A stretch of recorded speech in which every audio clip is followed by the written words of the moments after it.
Ndugu zangu katika imani, anwani ya hutuba yetu ya leo itabebwa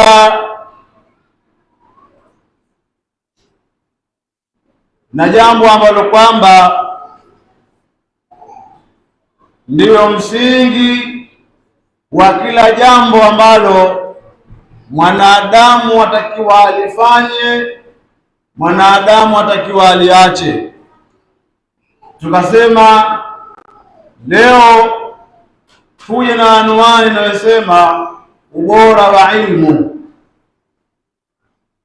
Ubora wa ilmu ndiyo anwani ya hutuba yetu ya leo. Ndugu zangu katika imani, dini ni mfumo aliouleta Mwenyezi Mungu Subhana ili wanadamu waishi katika mfumo huo. Dini ni mfumo aliouleta Allah Subhanahu wa Ta'ala ili wanadamu waishi ndani ya mfumo huo. Sisi Waislamu katika mfumo huo wa kwamba dini ni sehemu aliyoileta Allah ili wanadamu waishi humo, Mwenyezi Mungu akasema inna ad-dina inda Allahi al-Islam, hakika dini mbele ya Allah Subhana ni Uislamu. Inna ad-dina inda Allahi al-Islam, hakika ya dini mbele ya Allah Subhana ni dini ya Kiislamu. Kwa hiyo sisi Waislamu tunatakiwa tuishi ndani ya mfumo huo wa dini ya Kiislamu. Dini kwa kuwa ni mfumo aliouleta Mwenyezi Mungu ili wanadamu tuishi ndani ya mfumo huo, huwezi kufuata huo mfumo wa dini kama wewe mwenyewe unaofuata hujui huo mfumo. Waislamu,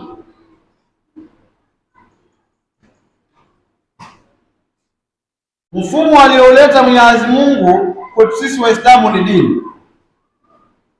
Sasa ili tuishi ndani ya mfumo huo, kuna mambo lazima tuyafahamu, ili tukiwa ndani ya huo mfumo tuwe twafanya vizuri, twafuata vizuri, twaacha pia. Na ndio maana, kwa sababu dini ndiyo mfumo alioleta Allah, kuna kitu lazima tuwe nacho, nayo ni ilmu. Ubora wa ilmu, na hapa tutazungumzia ilmu ya dini.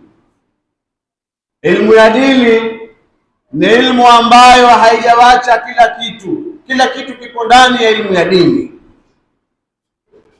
Kwa hiyo kwa kuwa sisi ni Waislamu, ni lazima pia tuwe ndani ya hiyo ilmu ili kwenda kuishi huo mfumo ambao Allah Subhanahu wa Ta'ala ametuwekea tuishi ndani ya mfumo huo. Kwa sababu gani? Utakuwa ni Muislamu, unafanya ibada kwa mfano, lakini ibada unazozifanya bila ya ilmu itakuwa ni ibada hewa. Ndio maana pakasemwa na wasemaji, al-amalu bi ghairi ilmi huwa tariqun yuaddi ila dhalali wal fasadi wa yaj'alu ma yufsiduhu al-insanu akthara mimma yasluhu, kwamba matendo pasi na ilmu ni njia itakayopelekea kwenye upotevu na maharibifu, na itajaliwa yale ambayo ni maharibifu kwa mwanadamu kuharibu ni mengi zaidi kuliko yale ambayo anayapatia. Kwa nini? Al-amalu bi ghairi ilmi, kufanya matendo bila ya ilmu. Ndugu katika imani, mazingira ya Muislamu ya kujitenga na kusoma, haya mazingira hayapo. Mwanadamu Muislamu akajichagulia mazingira ya kujitenga na kutokusoma dini, hayo mazingira hayapo. Ukasema mimi kwa umri nilokuwa nao, harakati zangu nilizokuwa nazo, nyadhifa zangu nilizokuwa nazo, nikae tena chini nisome. Mazingira hayo kwa Muislamu ya kujitenga na kutokusoma, mazingira hayo hayapo. Na kwenye kusoma dini ukaifahamu, kumegawanyika sehemu kuu mbili katika usomaji wako. Kuna usomaji wa kusoma dini kwa ukubwa wa hali ya juu, wewe umejikita kusoma. Lakini kuna mazingira ya kusoma dini kwa wastani ambao utakuwezesha wewe kuswali sawa sawa, kufunga inavyotakiwa, kutoa sadaka inavyotakiwa, kuamrisha mema na kutazama maovu inavyotakiwa. Yale mazingira ya usomaji wako wewe ukawa unaifahamu ibada yako tu yatosha. Lakini mazingira ya kujitenga Muislamu na kutokuisoma dini moja kwa moja, mazingira hayo hayapo Muislamu.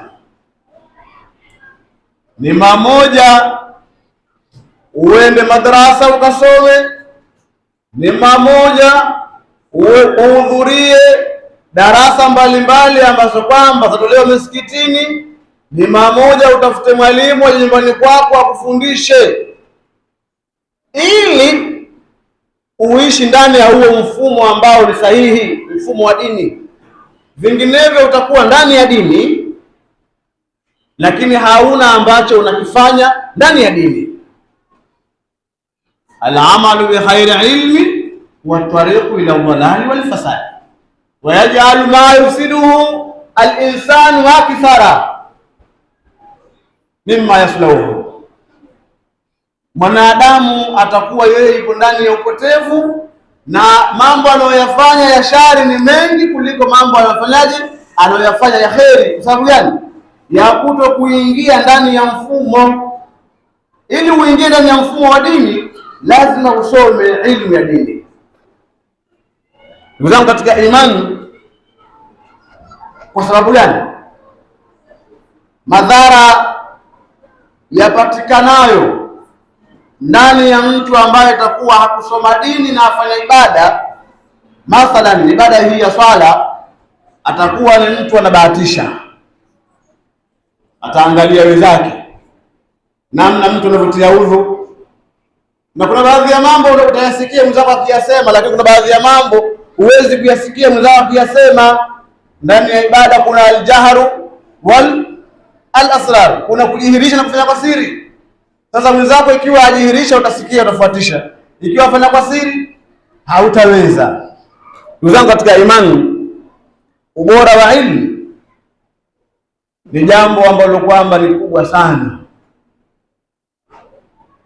na ndiyo maana Mwenyezi Mungu Subhanahu wa Ta'ala kwenye Al-Mujadala akasema hivi: yarfa'illahu alladhina amanu minkum walladhina utul ilma darajati.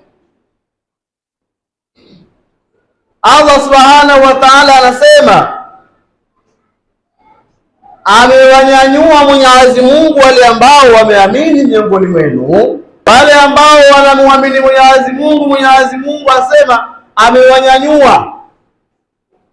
Walladhina utul ilma darajati, lakini na wale ambao kwamba wamepewa ilmu, wao wamewekwa sehemu nyingine kabisa. kunyanyuliwa kwao ni kunyanyuliwa kukubwa. Ulama wa usulul fiqh wakasema,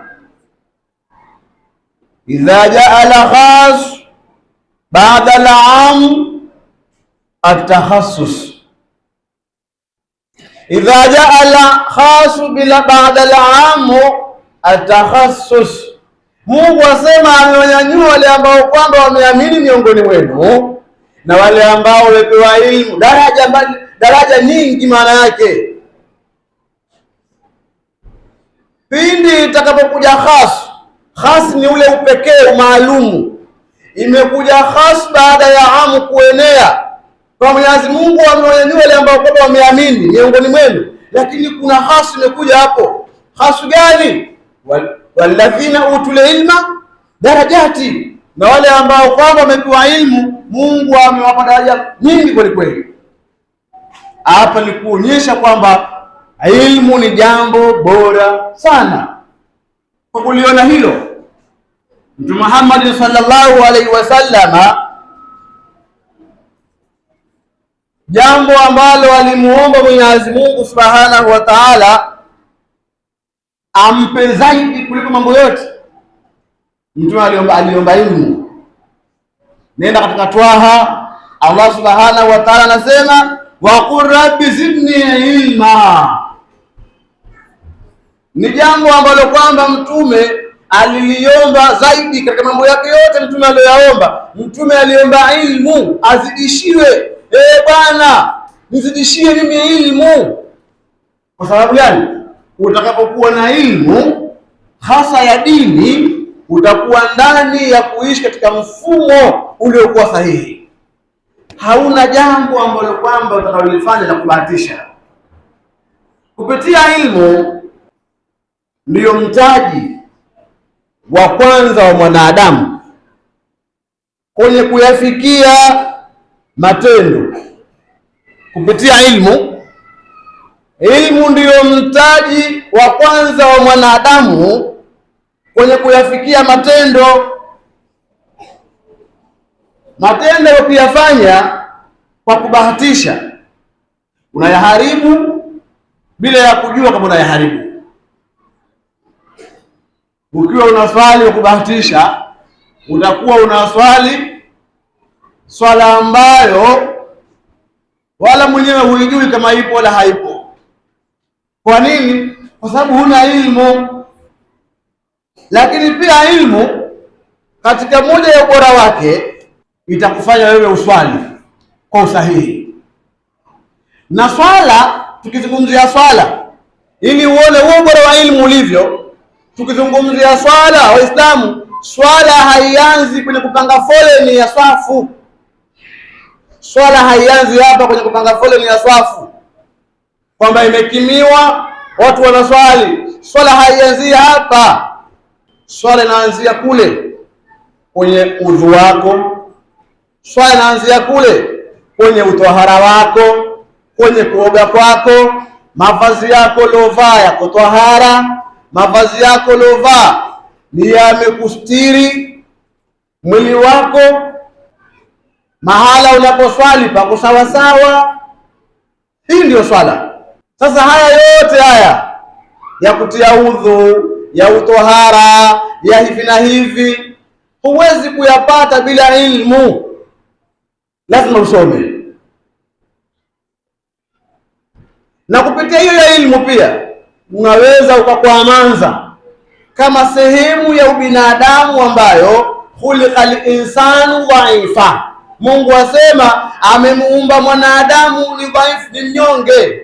Maana lazima utateleza. Kupitia hiyo ilmu pia itakusaidia kwenye kusahihisha makosa yako. Kama ukusoma, kupitia ilmu itakusaidia kuyasahihisha namna gani umuombe Allah Subhanahu wa Ta'ala msamaha. Waislamu, ilmu ni jambo bora sana. Lazima kila mmoja ajitahidi aweze kuisoma dini yake angalau kwa ufupi, ili iweze kumsaidia kwenye mambo ambayo anayafanya. Tukiangalia kwa kumalizia, mfano hili jambo la swala, kupitia ilmu unaweza ukajua swala zipo za aina mbili kwa mtu anayeswali. Kuna mtu ataswali mufrad, niko peke yake. Nikiwa peke yangu nanuia vipi? Nikiwa naongozwa nanuia vipi? Kupitia ilmu hiyo waweza ukawa unaswali peke yako. Je, nikiwa niko peke yangu mimi nanuiaje hiyo swala? Nikiwa naongozwa nanuiaje hiyo swala? Utakuta hapa bila ya kusoma utakuwa unabahatisha, na kwenye kubahatisha itakuwa ni nini? Huna ambacho unachokipata. Nikiwa naongozwa nimekuja ndani ya swala, hiyo rakaa naipata vipi? Na mdiriki imamu ili niipate rakaa, natakiwa imamu ni mdiriki mahala gani? Bila ya ilmu waweza ukaswali swala ya rakaa 4 ukaswali 3, umemdiriki imamu mahala ambapo wewe huwezi kuhesabia rakaa umeipata, lakini kwa mawazo yako na kwa elimu yako uliyokuwa nayo kaihesabu hiyo rakaa umeipata. Waislamu, bila ya ilmu utakuwa wewe ni mtu majambo yako mengi unayabahatisha. Ni wajibu wetu Waislamu kuisoma dini yetu, kwa sababu ni mfumo aliotuletea Mwenyezi Mungu Subhanahu wa Ta'ala. Kwa kuwa ni mfumo aliotuletea Mwenyezi Mungu Subhanahu wa Ta'ala, ni wajibu wangu mimi na wewe kuujua huo mfumo, ili tuishi ndani ya huo mfumo tukiwa sahihi kwenye ambayo kwamba tunayatenda na yale ambayo Mwenyezi Mungu ametukataza tuweze kuyaacha. Tumuombeeni Mwenyezi Mungu Subhanahu wa Ta'ala atujalie katika waja wake ambao ni wenye kusema na tunaweza kufanya kazi.